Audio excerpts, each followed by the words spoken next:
Hello, and welcome back to another episode of the Coach Harris Show. Thank you so much for listening in today. Today's episode is going to be another solo one, just myself, talking about how to feel confident training around other people, how to not let other people's judgments or looks or words or opinions get in the way of your fitness, get in the way of you building your habits, going to the gym, eating better, doing anything that you need to do to better yourself, how to not let those people mess you up. First, I want to have a little announcement for you, and that is on a interesting free trial that I'm offering right now for my online fitness coaching. It's something that I'm just trying out, so you might be the first to hear about it. What this is going to be is 7 days of online coaching with me. No strings attached, no credit card required, completely free and simple. And it's basically going to be like having a customized podcast in your pocket. You're listening right now. If you're continuing to listen to this episode, that tells me that there's something that you are looking to improve on or get advice on. So over the 7 days, we're going to communicate via WhatsApp, maybe even email, and you can ask me any and all questions that you have. You can give me your current situations, and during my normal hours, I'll get back to you via voice, via video, whatever is best for you, and we'll talk through it. So you have 7 days of basically a custom podcast right at your own convenience, all right? So that is going to be all that is. If you want to know more information about it, email me, harris@coachedbyharris.com. Mention the 7-day free trial of coaching and we can chat about it. And that's all I got for you on that. All right. Now to the subject. As I said, we are talking about how to not let other people's opinions or thoughts get in the way of our fitness. Oftentimes you'll hear the advice in any regard that is, don't care about what other people think. And I think this is tricky because when we hear this advice, right, it makes sense. It seems like a good idea not to care what other people think, but it's really never fully possible. I'm not going to lie to you and tell you that I have it all figured out and I never care about what other people think or care about other people's opinions. I absolutely do. Humans are wired to be social animals, right? We care about others' thoughts on us, right? We care about where our status is in society. We are always going to care about that. There's no way around it.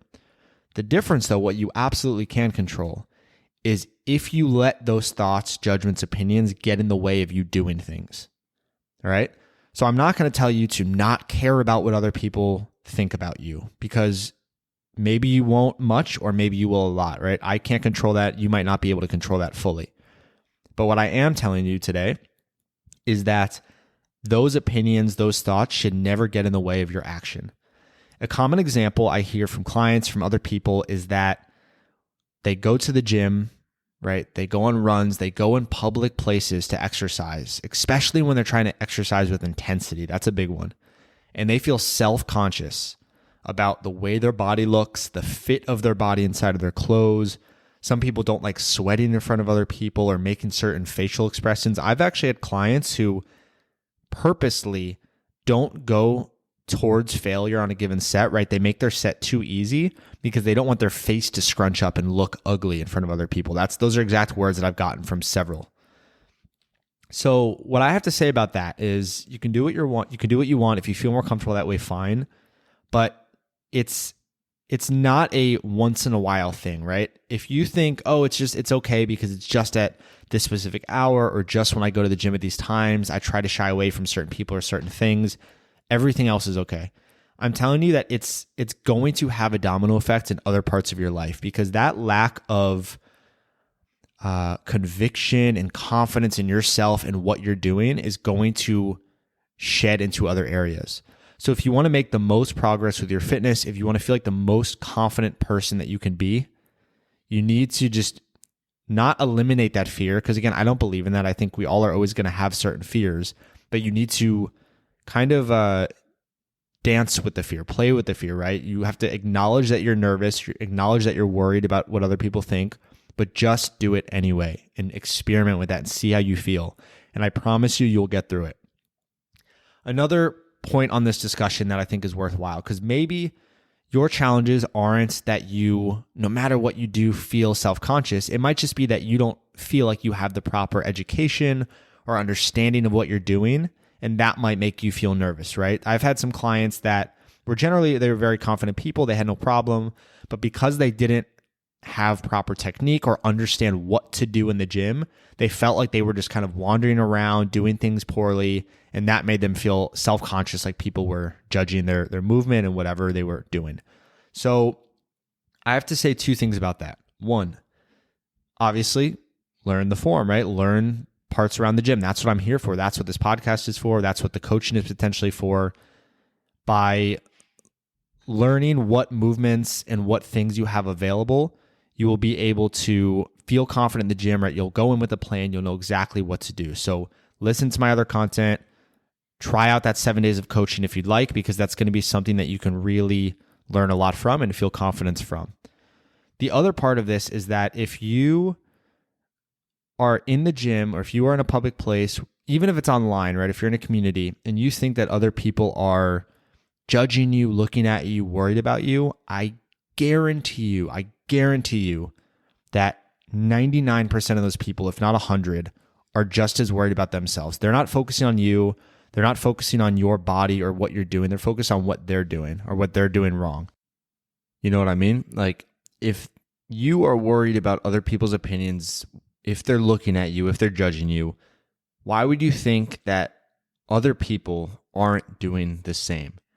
Right? We all want to get in better shape. We all want to look better naked. We all want to perform lifts more athletically and look more coordinated and look cool and look interesting, right? All these normal human traits. We want to look that way. We want to seem that way. We want to have that kind of status with other people.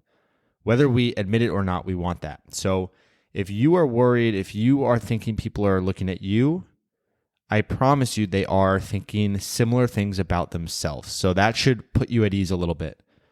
The other side of this one is very important, right? We talked about, and this is obviously a guesstimated number, we talked about the 99% of people that aren't even actually interested in what you're doing. They're focused on themselves and being insecure, or maybe they're not being insecure. They're just focusing on themselves, their own workout, their own effort, right? They don't care. What about that 1%, the people who are judging you? In their head, they're having nasty remarks. They're thinking you look weird. They're judging the way the clothes fit on you, what you're wearing, how you're moving, all of that. Why on earth would you take any credit from a person that is in a place of health and strength and improvement that is belittling you, even if they're not actually doing it to your face or even if they're not doing it out loud?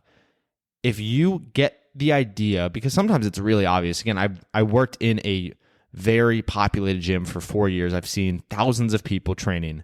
And I've seen a lot of people while I was on the floor, while I was coaching other clients, that I could clearly tell were judging other people. I could see the smirks in their face. I could see the attitudes. It was shitty. You know, I don't like seeing that at all.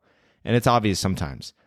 Those people are sad. They're insecure. They're not happy with their strength, their movement, their bodies, or something is going on upstairs, right? Something is making them unhappy, which I have total empathy for. That is making them spend even a second of time that they could be getting stronger themselves, judging other people.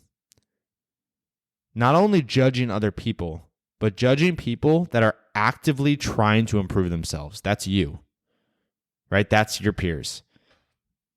The gym, by the way, the gym is a general word. It's not just a facility that is meant to be a gym. I'm talking the running track outside, right? The pool, the weight room, anywhere where you are meant to improve your physical, mental strength is a place for self-improvement, is a place to get to know yourself, is a place to take time for yourself.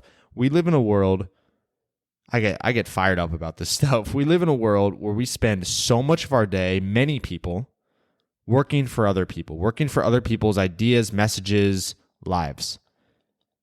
And many of the people that I've worked with that I feel are so close to me, that I really deeply care about, do that, right? They work for companies, they work for organizations, bosses. They don't always get a lot of time for themselves. Especially if they're parents, if they have people to take care of, other responsibilities. The gym, the fitness realm, the world of exercise is possibly one of your only places to really, truly make yourself better physically, emotionally, mentally, right? It's a very, very impactful place. So if somebody does not understand that or appreciate that and is judging your weight or your look while you're actively trying to improve, then fuck them. Honestly, I love that word, honestly, and I think it's exactly what needs to be said. They suck. They're not being helpful, so don't worry about it. Worry about the people who are encouraging. Worry about the people who are there for you. And again, this isn't like a rah-rah, everyone be nice to everybody kind of message. That's not always the style. I think it's important to have constructive criticism. It's important to try to better ourselves and to push ourselves and have people who are honest with us. But there's a difference between tough love, which is important and crucial in any friendship, any relationship, and just plain judgment that has no benefit. So we're going to wrap it up on this point. I don't want to dwell too much here, but I hope I drilled that message into your head. Again, if this wasn't the episode for you, maybe you already feel confident working out, but you just happen to listen, I appreciate listening anyways, and I would truly appreciate it, and I think somebody else would appreciate it if you shared it with them. If you have that friend, family member, significant other who is subconscious, I can't speak today, not subconscious, self-conscious. I'm not going to edit that out, that's real life. Self-conscious about their weight, their look, their movement, anything, and you think this would benefit them, please feel free to share this episode with them and help encourage them, all right? Because fitness, getting stronger, being a badass is for everybody who wants it. It does not exclude a single person, whether you are an athlete your entire life, whether you are 500 pounds, whether you've never worked out in your entire life, whether you have injuries, anything. Any point on the spectrum, it's even. It is your right, it is your privilege to be able to better yourself physically every day. Okay? And if this is for you, if this hit home, I would love to know. Find a way to contact me. Again, my email address is down below. Just let me know. I would love to know if this impacted you in any way. Finally, I will re-mention that 7 days of online coaching. It's honestly a steal, and I'm not going to try and sell it or push it because that's not what I do. If it's for you, it's for you. If it's not, it's not. That's fine by me. But if you've listened this far and you've enjoyed my words, enjoyed my tone, enjoyed the messages that I push, I would love to be able to do that to you on a custom basis for 7 days. This 7 days of free online coaching is not my normal online coaching program, right? It's not with an actual custom training program. It's not with FaceTime sessions. I offer that as well. Those are my mid and higher levels of coaching. But this is a simulation of something that I'm just starting to release as my base level of online coaching, where it's just WhatsApp and email communication, but it is custom to you. Again, if you have a challenge, if you have a worry, if you have a problem, open your phone, open WhatsApp, send me a voicemail, send me an email, and I'll get back to you and we can chat through it. I hope that helps. Thank you so much for listening, and I will talk to you in the next episode. Have an amazing day.